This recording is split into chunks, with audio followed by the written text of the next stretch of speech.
तू किती ग देखणी, जणू कवीच्या हातातली लेखणी. माझी तुझ्यावर अफाट प्रीत, जणू बंडखोरी करत मोडलेली रीत. तुझ्या नजरेचे नेमके बाण, जणू मला सोडून जाणारा माझाच प्राण.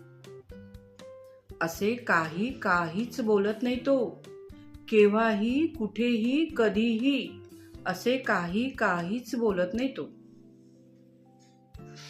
मात्र कधीतरी म्हणतो, गुलाबी रंग तुला छान दिसतो बायको.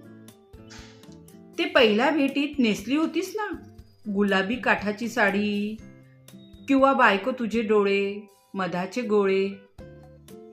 ते निरोपाच्या वेळेस गच्च भरलेले, पावसात भिजणारे मधाचे पोळे.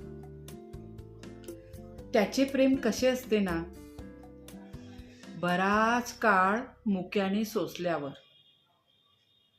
आत खोल मुरल्यावर, अगदीच अनावर होऊन एखादी कविता कागदावर उतरते ना, अगदी तसे. एखादी कविता कागदावर उतरते ना, अगदी तसे. बायको. कवयित्री डॉक्टर नयनचंद्र सरस्वते, पुणे.